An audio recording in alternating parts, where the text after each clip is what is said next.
Welcome to the Financial Flossing Podcast with Ross Brannan, guiding dental professionals to a brighter future. Ross Brannan is a financial advisor who knows it's not just about your teeth. He helps dental practice owners protect and maximize today's cash flow to plan for tomorrow's cash needs. Find him at rossbrannan.com. On the show, he brings together experts to help dental professionals looking to make smart money decisions to grow their income, turn their retirement goals into reality, and improve their lives. And now, here's your host, Ross Brannan. Welcome to the show. Today we have a special guest, Trey Hargrave. Trey is with Dental Space Advisors and is based in the Dallas-Fort Worth area. He is one of the country's foremost dental real estate experts.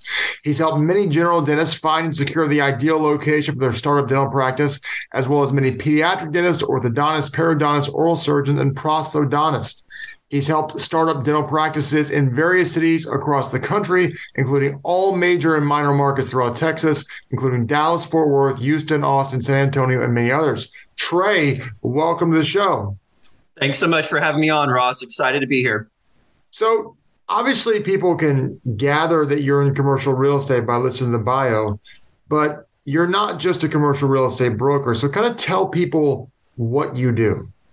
So we are commercial real estate advisors to dental professionals at all stages of their practice life cycle. That's, sometimes a startup looking to do their first office. Sometimes it's an established office looking to potentially relocate. We help with multi-location strategy. So doctors that are doing a second, third, fourth, and so on.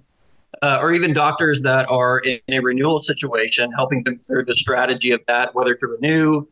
Should we consider moving the practice? How do we gain and develop leverage in that situation, which oftentimes can be a challenge? But really, our meat of what we do, it's advisory. It's trying to be consultants, advisors to dentists through this process, guiding them honestly through this journey of starting out on their own, or anything involving real estate choices or selections at any stage of their career. Our focus is not on being salespeople. That's just not how we're wired or structured. We're very much what our name implies, and that's advisors. So we talked, offline.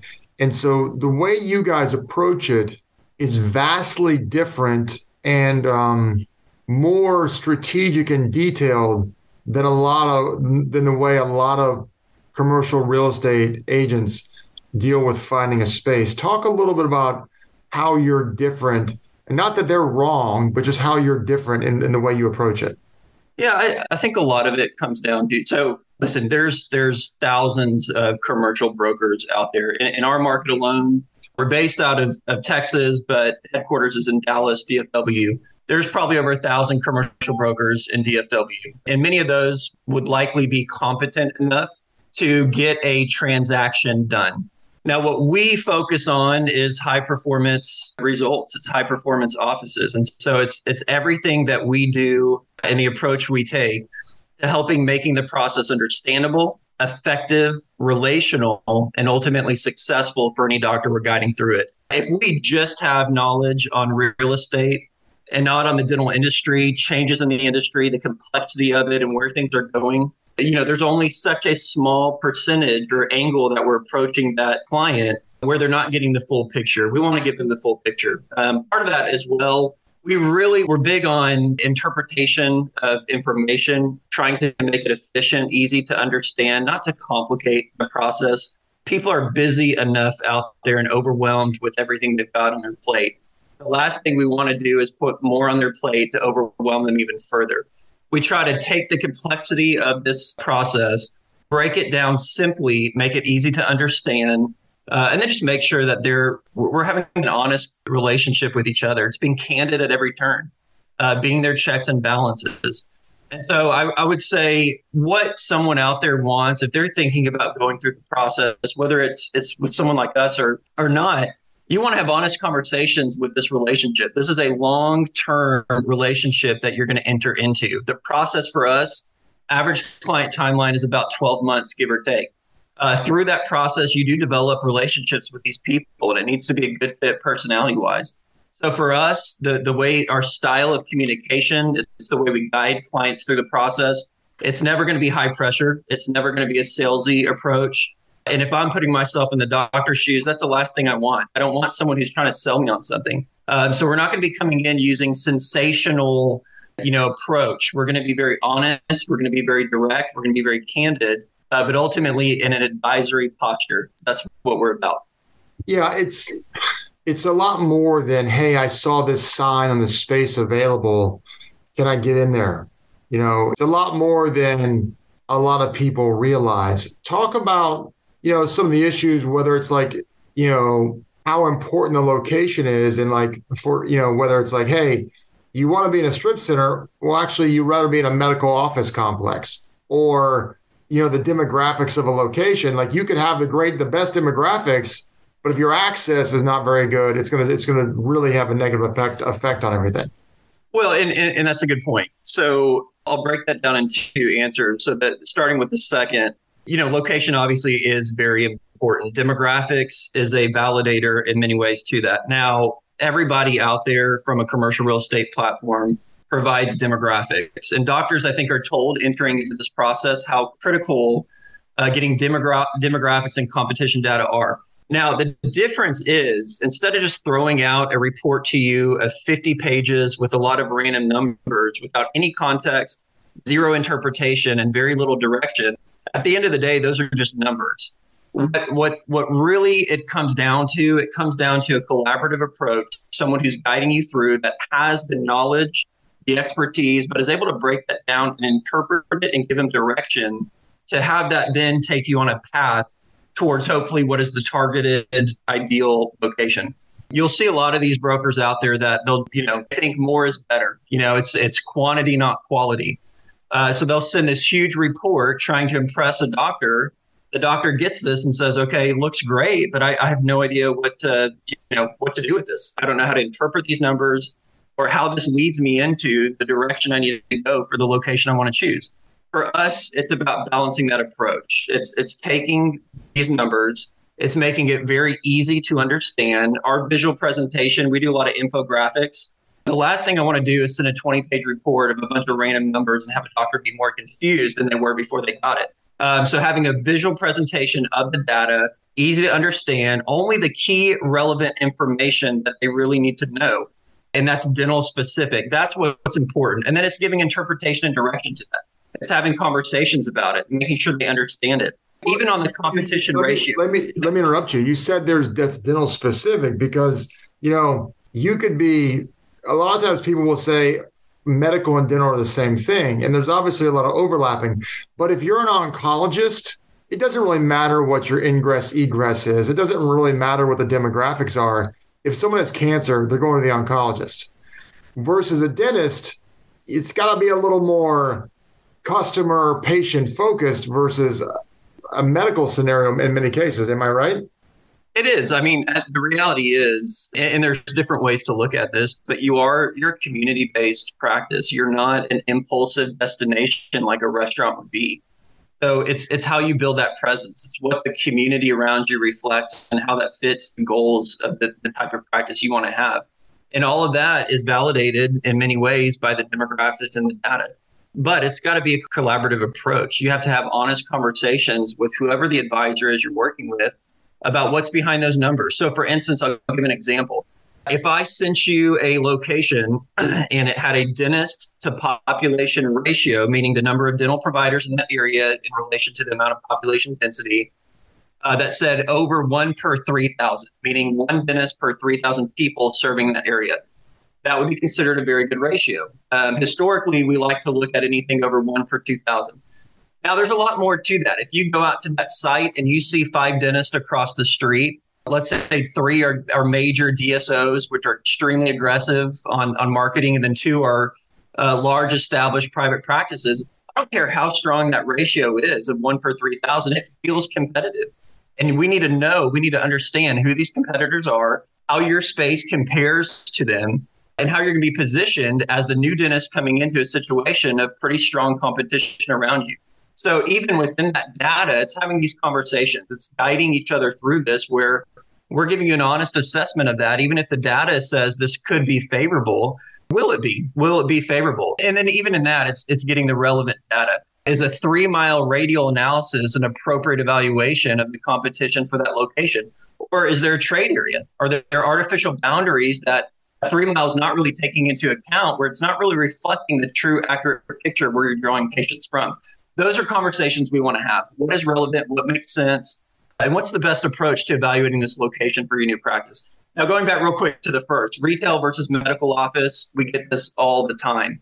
I think it is situational, and it's situational based on market, based on the individual, based on what the norm or trend is for dental practices in that city or that town.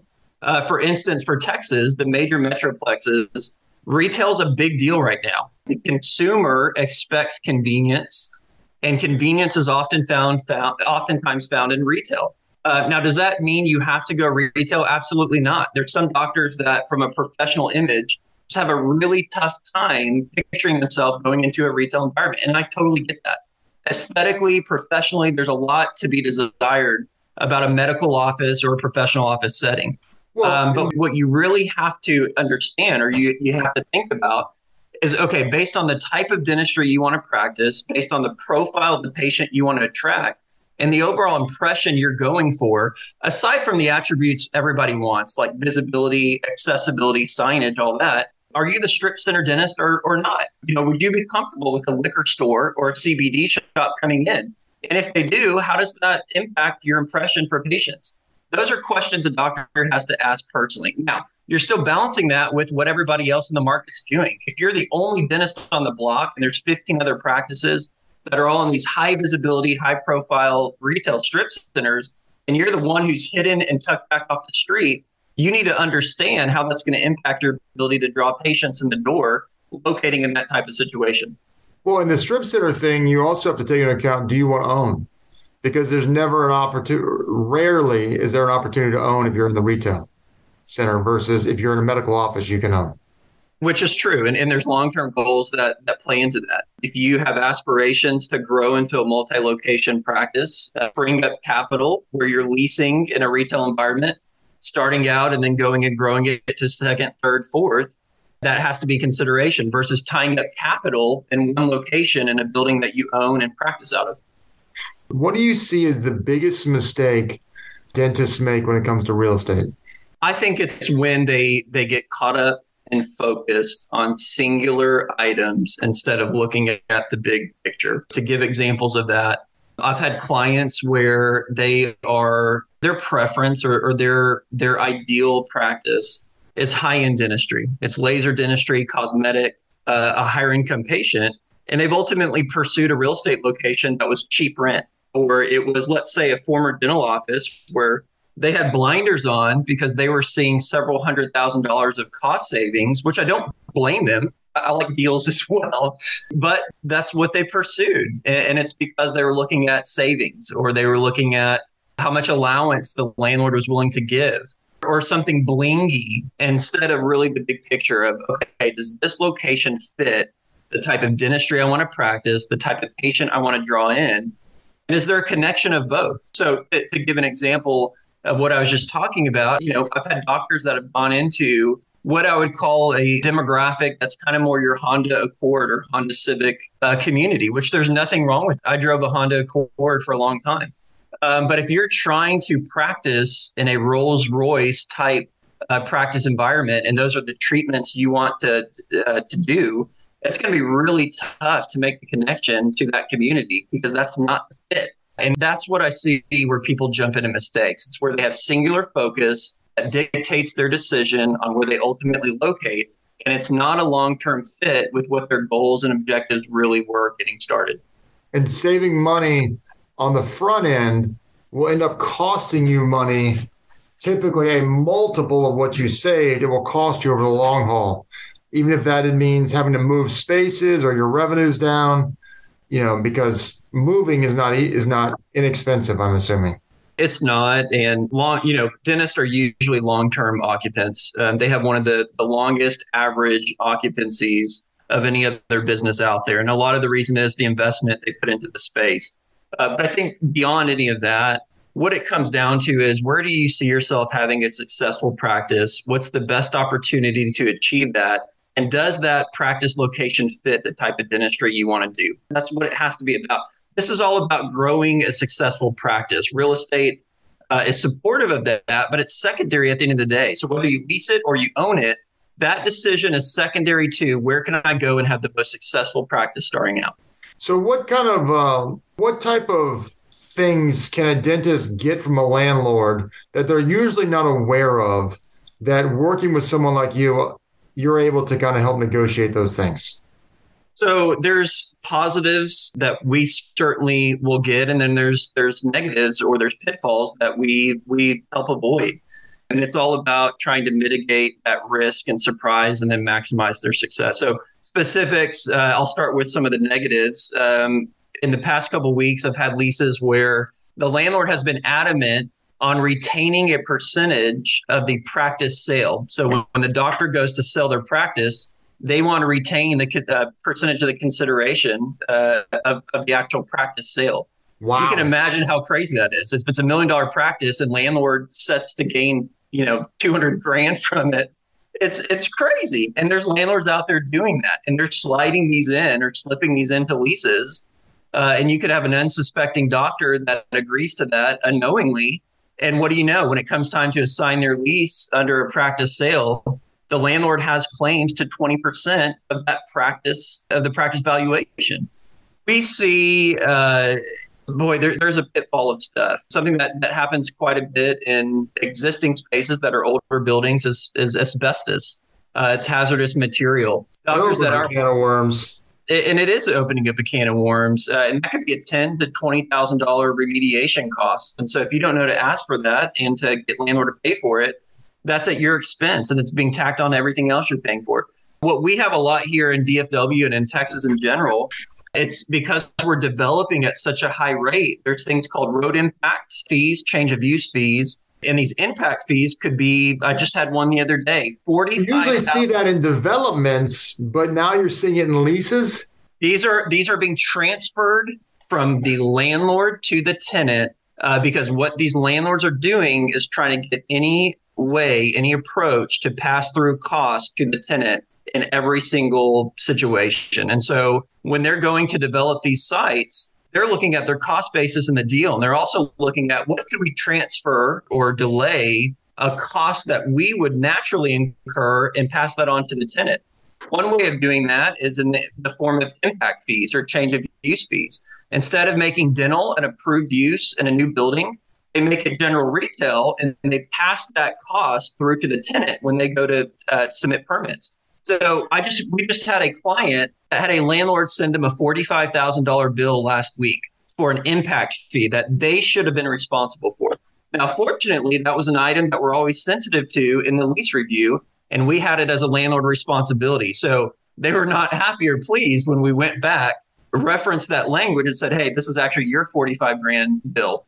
Now, if you didn't have that coverage, that's a hit, and that's a big, big hit. Well, there's no way a dentist without the proper real estate agent would ever know that or catch that.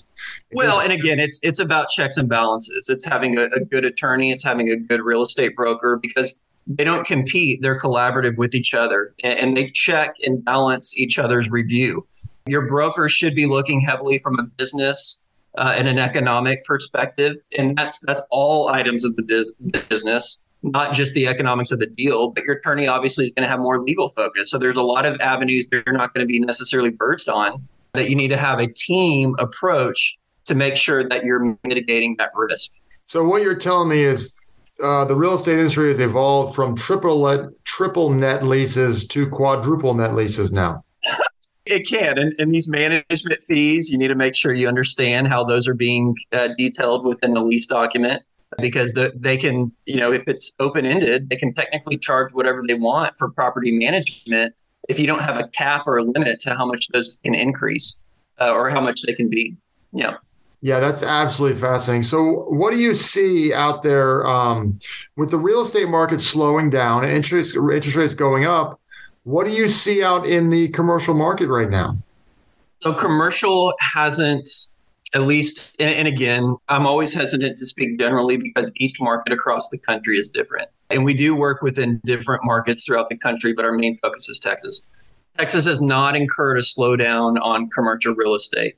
Now, there have been some impacts. So rising interest rates, for instance, has made some developers out there that were considering a new development. They may be hesitating right now, or they may have pulled back. Their lender might be pulling back. They're also, what I'm seeing is these lenders that were lending to these developers to go out and build a 20,000 square foot shopping center, many times spec, where they weren't even requiring a certain amount of that building to be pre-committed or pre-leased. Now they're being more rigid in that. They're saying, look, we're not going to lend that money unless we get at least 50 to 60% of that threshold committed before you move forward. It was the Wild West. It was just and it has been so vibrant, but now because of interest rates, you do have lenders looking at that more. Now, demand has not slowed. Demand has been a rapid pace, and this has been most of Texas. Now, our market's a little different than other places, but rarely do you have the volatile chain reaction of what residential is incurring to commercial. Now, it may lag, and some folks, experts in the dental industry, are saying still right now we're on COVID hangover of patients and build up and high demand. And at some point that's going to trail. But from a commercial real estate, because of the complexity involved, you just don't have the volatile personal overreaction like you do in the residential market. So we haven't seen it. Now, there are some things impacting because of the rates. You have some developers that I think are going to continue pressing pause, or at least thinking twice about developing centers. And what that's going to do, it's likely going to create a shortage of supply.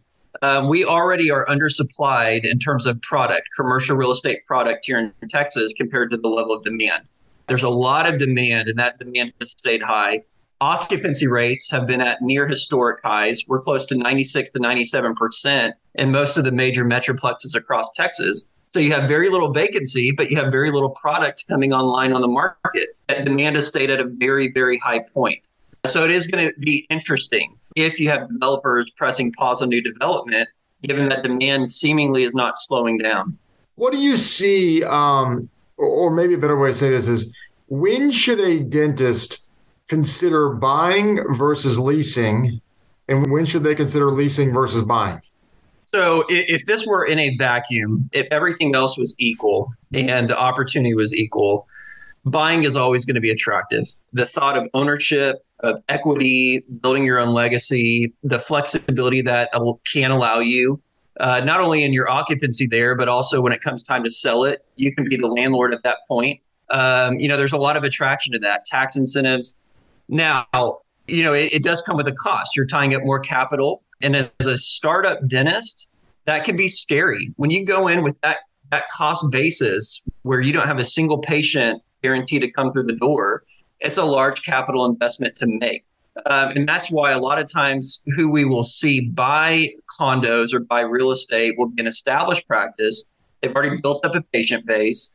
It becomes at that point in their career more about long-term future because they're already stable. They've stabilized the practice. As a new practice, a lot of times because you have a growth mindset, I have to come in, generate patients, and grow that to stabilize it. Oftentimes that ends up being a lease scenario. Now, at the end of the day, whether it's lease or own, it's all about the opportunity. It's about where will you go in, have the best opportunity for success. If that is in a ownership option, great. In fact, we probably would prefer that if that opportunity exists for many reasons. Now, I will say the majority of startups do end up in lease scenarios. That's by far the most common. When you look at opportunities in the market, and this is most of Texas, and I've seen this nationally as well, you're going to have a vast abundance of lease options over purchase options. Purchase options are just limited.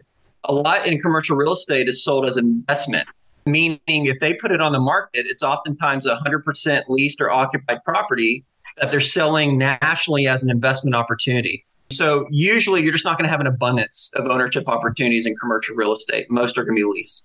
Do you ever see landlords charging a rent based off the revenue of the practice? What they try to do is do what's called percentage rent. So to a degree, yes. And in fact, to the prior point we had, I see that in most leases where they try asking for this language. Now, it's one of the key foundational points we strike right away. We as a dental or medical office should never have to pay to landlord a percentage of our profits to kick back in addition to rent. Now, what's crazy is restaurants do.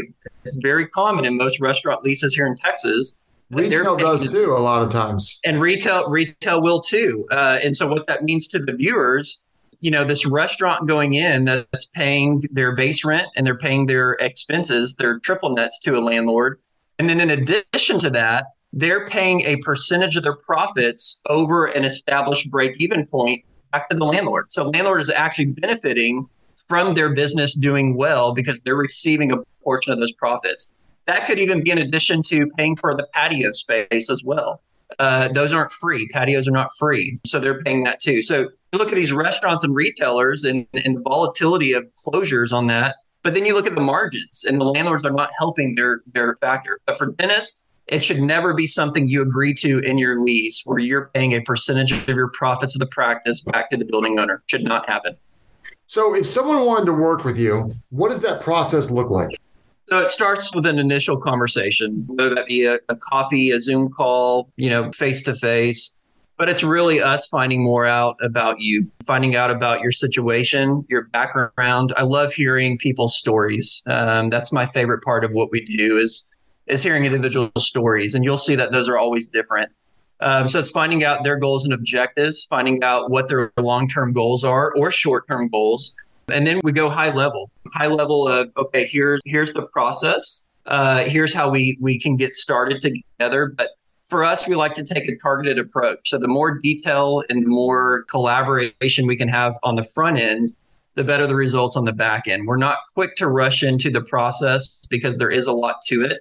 And for us, we want to hit the bullseye. We don't want to just throw a dart blindly without really knowing what we're looking for. So that does requires conversations and meetings up front before we get into the meat of looking at spaces. So working with you, it's really a relationship, even a long-term relationship. This is not a transaction like, a lot of people foresee it in these types of situations. Man, to quote one of my favorite movies, The Godfather, it's opposite of what they say. In the movie, they say that this isn't personal, it's strictly business. Well, it's the opposite for us. And it has to be. When you work with someone for a year plus in most cases, it is personal. It's not just business. You start to develop a relationship with them and vice versa. I've got clients that I helped as long as 4, 5, 6 years ago that I meet for dinner. And because of that, you went through this process together at such a critical time in their career. This is their family's livelihood and you take that personally. And so it's natural you're going to have a relationship with them.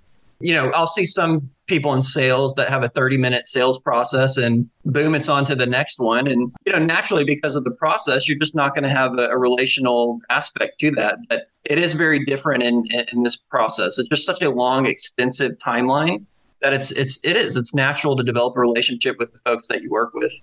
Now, you do a lot of work with startups, but you also work a lot with existing practices, correct? That's correct. And if so, go ahead. No, go ahead. No, I was going to just change subject, so I finish that thought right there. Well, and we work a lot with doctors that are considering retiring in 5 to 10 years, and they're trying to get the most out of their practice valuation. And part of that decision is relocating an option. What does my cost basis look like if I were to do that versus the gain I could receive by upgrading an office location and getting back a multiple on when I sell it? So it's trying to advise them through that. Does this make sense? What does the return on investment look like? And then for doctors that are already the multi-location, we help with the strategy on growing it further. And maybe they're out or eventual game plan is to sell it to a DSO or private equity. And it's what does that look like on the consistency of locations to be attractive if you do portfolio sell it in the future. That's great. So if someone wanted to work with you, how would they get in touch with you? So reach out in any method, can email, can call, can find our website or Facebook page. That's all pretty visible under Dental Space Advisors. My name and bio is on our website and my email address is on there as well. So it's dentalspaceadvisors.com. And is there anything that I didn't ask that I should have asked that you feel would be really important to share? I think a lot of people right now are worried about just the future, what the future holds. Not only the market, dentistry, you've got DSO and public consolidation aspect to it. I think people are just nervous in general. And I think, a good example of, to kind of give the big picture, in 1984, there's a dental student that walked into his first day of dental class. His name was Jordan. And he was told by the professor, allegedly, that the golden age of dentistry was over and that if he was looking for a successful career, he picked the wrong industry. So almost 40 years ago. It changed the entire course of this kid's life, and he went into something different. This guy's name was Jordan Belfort, otherwise known as the Wolf of Wall Street. And he went completely different course. Now, I say that for two reasons. One, the golden age of dentistry was not over. We clearly know that. Over 40 years, it's amazing to see what's transpired. But number two, when you're talking to friends or colleagues and you're reading things online or Facebook, a lot of times you do see the anxiety that others are producing without really getting the full picture. And so I think we're still positioned really well in dentistry. You chose a great career. The market historically is always going to have ups and downs. Dentistry is going to have ups and downs. But the champions of private dentistry, it's still a very important thing. And it's still extremely profitable to go and open a practice, but you have to do it right. I would argue that owning a dental practice is a license to print money. It's an incredible opportunity if you treat it like a business. Now, not everyone does, and you've heard me. If you listen to this podcast, you heard me talk about that a lot. But it's an incredible opportunity. So if you're a dentist, kudos to you. Pat yourself on the back. Just take advantage of that. So, Trey, I really appreciate your time today. This has been a very informative conversation. Appreciate it, Ross. Thanks so much for having me on. You've been listening to the Financial Flossing Podcast with Ross Brannan. This has been another episode of Financial Flossing with Ross Brannan, guiding dental professionals to a brighter future. If you liked what you heard, consider subscribing wherever you listen to podcasts. For more on Ross Brannan, visit rossbrannan.com. This podcast is for informational purposes only. Guest speakers and their firms are not affiliated with or endorsed by PAS, Guardian, or North Florida Financial, and opinions stated are their own. External sites and material are provided for your convenience in locating related information and services. Guardian, its subsidiaries, agents, and employees expressly disclaim any responsibility for and do not maintain, control, recommend, or endorse third-party sites, organizations, products, or services, and make no representation as to the completeness, suitability, or quality thereof. Guardian, its subsidiaries, agents, and employees do not provide tax, legal, or accounting advice. Consult your tax, legal, or accounting professional regarding your individual situation. Ross is a registered representative and financial advisor of Park Avenue Securities, LLC, PAS. OSJ 3664, Coolidge Court, Tallahassee, Florida 32311. 850-562-9075. Guardian Life Insurance Company of America. Guardian, New York, New York. PAS is a wholly owned subsidiary of Guardian. North Florida Financial is not an affiliate or subsidiary of PAS or Guardian. Arkansas Insurance License Number 1613-9032 and California Insurance License Number 0L100732022-148268 expires 12/24.